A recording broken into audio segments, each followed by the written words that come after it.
Hello mga Lods, welcome sa atuang first episode sa atuang podcast karon. So atong isgutan karon ang sawa nato pag ila-ila sa atuang mga kandidatos sa umaabot na 2022 election. So napoy nakita karon nga tanang website gikan sa COMELEC, so atong ila-ilahon ni sila. So i-share na ko ang screen para matanaw nato kung unsa ni sila. So, mao ni ang website sa votefilipinas.com. So, naadiri ang atuang presidential candidates. So, sa presidential candidates nato, makita nato ang ilahang mga pangalan. So, naay po ka presidential candidates. And then, sa vice president, naapod, makita po nato. Sa Vice President na ay siyam ka kandidato ug na po diri ang ato ang senatorial candidates.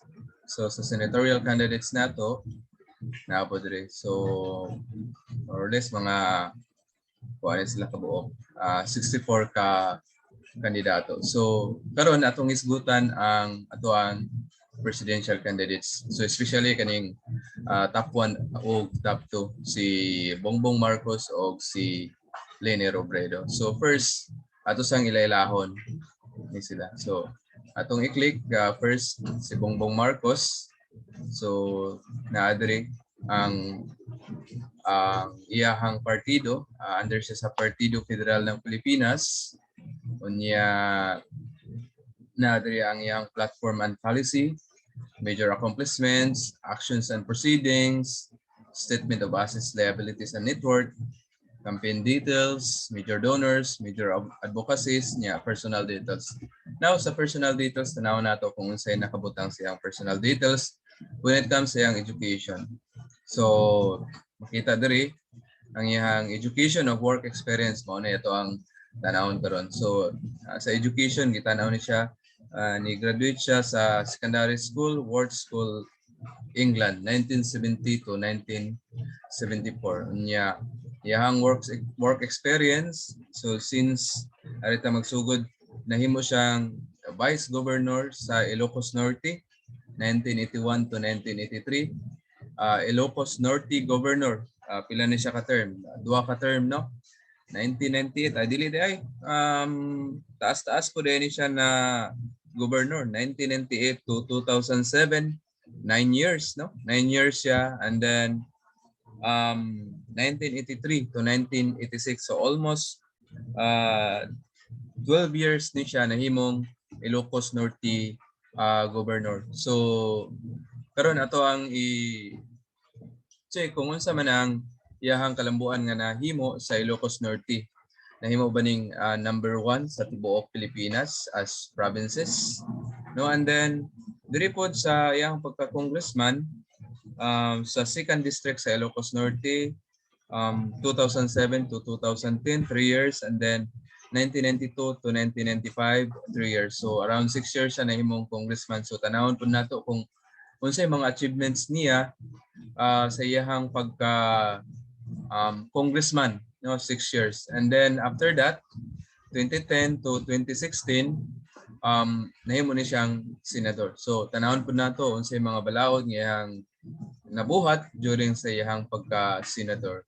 So 2016 to current year, so I think napildi man siya ni Leni Robredo. So wala, out siya sa government, and I think mostly sa makita nato nga iyahang sa mga news, mostly kay kaning iyahang electoral protest ni VP Robredo. So now atong tanawon kani siya sa education ni siya nga side, karon atong tanawon ang sa educational background pod ni Leni Robredo. So i-check nato si Leni Robredo sa iyang educational background. So same gyapon siya og format, platform, policy, and then diri makita nato ang personal details. So okay. So sa iyahang education ni Leni Robredo, so naadri graduated ni siya with a bachelor's degree in economics 1986.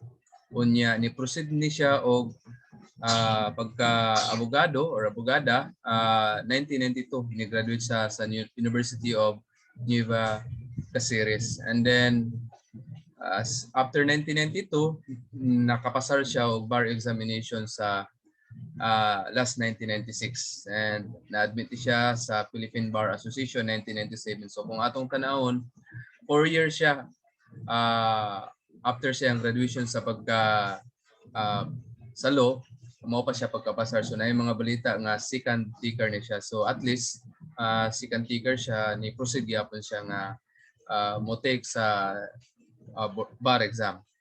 And then sa ihang another education niya is Doctor in Public Administration sa Polytechnic University 2015 ni graduate niya, Doctor of Humanities 2017, Doctor of Laws 2017.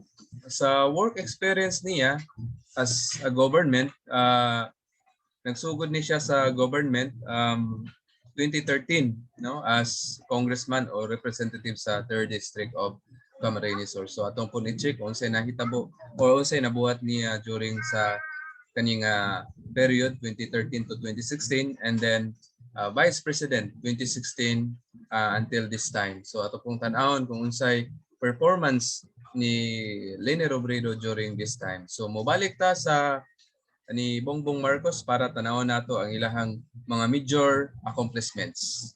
So next ato ta sa track record no. Major accomplishments nga part. So i-click lang nato ang major accomplishments ni Bongbong Marcos. So mao ni ang yang during sa iyahang public office. So na siya nabuhat tanaw diri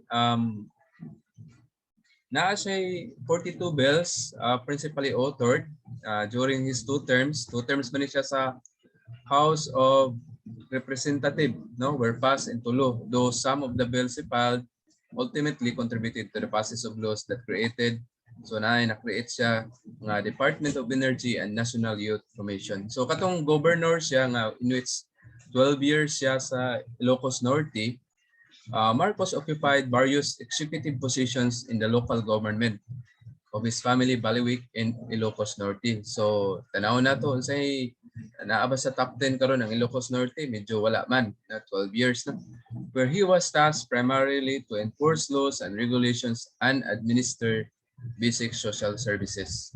Marcos was also elected to local and national legislative positions as congressman representing the same province. So kani sa Senate na siya nag-author siya og 11 laws and co-authored another 2 throughout the 6 years he served in the Senate. The Chamber's official website shows in his own website, however, Marcos claims that 54 bills he authored. So sa website nasa 54 bills but sa Senate only 11 laws iyang na-author and co-authored. So mao ni ang mga major niya nga na-publish no. RE 10884 Balanced Housing Development Program Amendments, RE 10821 Children's Emergency Relief and Protection Act, RE 10586 or the Anti-Drug Driving Act of 2012.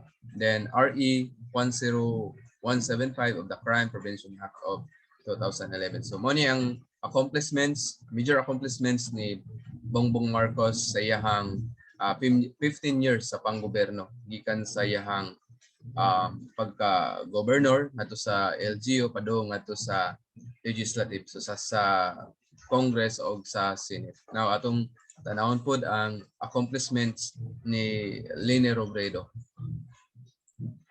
So kay Leni Robredo mao ni atong i-click ang iyahang accomplishments. So the candidates top 5 accomplishments and contributions for the last 15 years. So sa public office, since ang mandate sa Vice President is to assume the presidency in the event of vacancy. So meaning, kung ano ganyan siya, spare tire ganyan siya ang Vice President.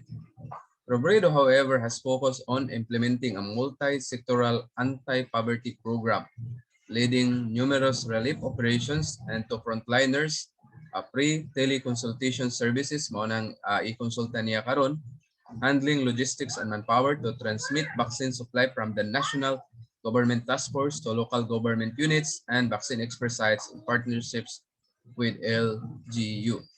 So as a representative sa Camarines Sur, 3rd District, sa 16th Congress, Robredo principally authored. So naasay 35 bills. So tanaw na to na in 3 years term niya na siya 35 bills nga nahimo. I-compare nato ni Bongbong Marcos sa legislative na side, 6 years as congressman, 6 years as Senate, so almost 12 years. So mo ang mga legislative achievements ni Robredo sa iyang 3 years as a congressman. So Republic Act 10708 or the Tax Incentive Management and tanaw na to Management and Transparency Act. So makita nato nga pinaka focus gyud sa iyang advocacy ni Lene Robredo kaning transparency.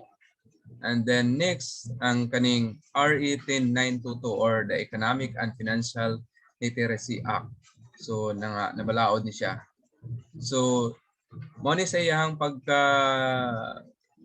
representative or congressman, so as a vice president usa may nahimo niya. So naa siya Angat Buhay Program or Anti-Poverty Program involving multiple advocacy areas. Niya next is naapod siya COVID-19 response, multi-sectoral pandemic relief operations. Relief programs, I mean. Then improvement sa OBP. So ang improvement nakuha na niya sa himo niya sa OBP, obtaining quality management system certification. So usa ni siya ka ISO. So kung maghisguta og ISO, naa diri ang dimming cycle. Nindot kay ni siyang ISO since mas standardized, mahimong efficient ang imong pagpadagan sa imong organization or company. And again, in 2020, as well as the highest audit rating from the Commission on Audit for 3 consecutive years. So maayo no, efficiency at as well as pinakanindot nga nakuha sa audit sa COA, meaning wala yung mga anomalya during sa iyang paglingkod kani sa OBP. Okay, so next atong tan-awon diri ang mga actions and proceedings. So sugod ta kay Lene Robredo unsay actions and proceedings, meaning mga kaso nga iyahang na napasaka sa iyaha. So resolves actions and proceedings sa may mga kaso nga naa karon ni Lene Robredo. So number 1 ang kaso ngayang naa karon is kaning electoral protest filed with the Supreme Court, sitting as Presidential Electoral Tribunal. So mao ni ang protest ni Ferdinand Bongbong Marcos. So unsa may status ani nga kaso? So the entire election protest was unanimously dismissed. So na-dismiss kaning kaso nag-file ni Bongbong Marcos ni Lene Robredo last February 16, 2021 due to lack of merit. And then another kaso ni Lene Robredo is counter-protest. Napon ni siya si Lene Robredo may counter-protest. So nagprotesta si Bongbong Marcos, ni counter-protest si Lene Robredo sa protesta ni Bongbong Marcos. Then na-dismiss gihapon kay as in nga kung unsay resulta sa miaging 2016 election, mao na magito siya ang tinud-anay gyud nga resulta. So sa actions and proceedings atong tanawon ang ikumpara pud nato unsay actions, unsay mga kaso ni Bongbong Marcos na naa diri sa POMELEC website. So actions and proceedings tanawon nato. So naay mga pending actions and or proceedings. So naay pending. So number 1 ang ill-gotten wealth cases, no? Case handled by the Presidential Commission on Good Government. So ang PCGG has recovered 174.2 billion as of March 2021. And then sa pagkakaroon naapay 125.9 billion in Marcos ill-gotten wealth has yet to be recovered and remains under litigation. And then next is hold in contempt in a human rights suit for records from the United States District Court and Court of Appeal. So na din kaso si Bongbong Marcos sa US. So contempt judgment issued by the US Court in 1995. So nilupad man to sila no last 1986 due to people power. So pag 1995 na anay decision ang US Court relating to the class suit against Ferdinand Marcos Sr. was filed in 1987 before the Hawaii District Court on behalf of over 10,000 other victims of human rights abuses under the Marcos regime. So, ipapine sila og around 353 million. So, ang resulta, Marcos Jr. who is named defendant, so siya ay ang defender, no? Nagdepensa sa ayahang amahan as a part of his father's state. So, kay usaman siya sa mga administrator no sa kayamanan or kaning usay Bisaya aning kayamanan sa nito Bisaya basta o ano siya kanang imuhang mga assets. So is held in contempt for contumacious conduct causing direct harm to human rights. So na sila fine. And then naapod siya kaso petitions to disqualify Ferdinand Marcos Jr. Latest ni siya nga gi-petition. So disqualification from 2022 election. So mga latest ni. So daghang kay mga petition to disqualify, petition to deny due course or cancel the COC files. Mga latest ni siya no sa iyang pagdagan niya. Petitions po to declare Ferdinand Marcos Jr. a nuisance candidate. So unsa may mga na-resolba nga mga kaso or na-desisyonan ng mga kaso. So petition to declare Ferdinand Marcos Jr. as nuisance candidate and to cancel his COC, gidismiss ni siya sa Comelec Second Division last December 17, 2021. Unya napod siya ay tax evasion case. So remember sa katong wala niya pag-file og ITRs. I think year to 1982 man siguro to siya. So naay conviction ang Quezon City Regional Trial Court Branch 105 sentencing accused to serve imprisonment of 3 years and to pay fine of 30,000. So QC RTC Branch 105 issued certification stating that there was no satisfaction or compliance of its earlier order. So wala pa gini siya naka-comply si Marcos sa katong tax evasion niya nga kaso. Then Marcos Camp presented sa BIR nga nabayaran na nila last December 27, 2001. So katong nga kaso nga gidesisyon na 1995. So kung atong tanawon 6 years after mao pa sila ni bayad. So hopefully nga kaning sa issue sa state tax karon nga supposed to be makuha sa gobyerno sa Pilipinas. So 1997 man siguro to siya, around worth na siya og 23 billion. So since sa mga interest milabay na nga mga panahon 1997 kung imo ikumpara karon 2022, so naabot na siya og 203 billion pesos. So remember dako na kayo ng 203 billion. So kung ato na siyang tan-awon, no? Pila na siya ka 00. And then siyang i-charge ang ato ang laptop. Okay. So napod siya 6 other tax evasion cases. Please refer to the appendix below. So convicted siya. So napod siya appendix. Wala man siya appendix dire. Okay. So karon ang ilahang major advocacies, no? So sabi mga advocacy ni nila, kag platform nila. So ato ta sa ilahang platform policies. So platform kay nidagan man ni sila og pagka-presidente, no? So sa platform niya na sa health and COVID-19 pandemic, so dili day unit no na po di sa mga detalye diri sa yang platform. Anti-insurgency, law and order, environmental and climate change, disaster risk reduction and management. There is a major advocacies. So the candidates top advocacies in the last 15 years. So advocacy niya since before siya nidagan. So sa mga mga advocacy as a person, mga prinsipyo niya as a tao. So naidua ka advokasya. Number 1, limiting public release of salience. Adlok niya nga i-release ang salience sa mga public officers niya.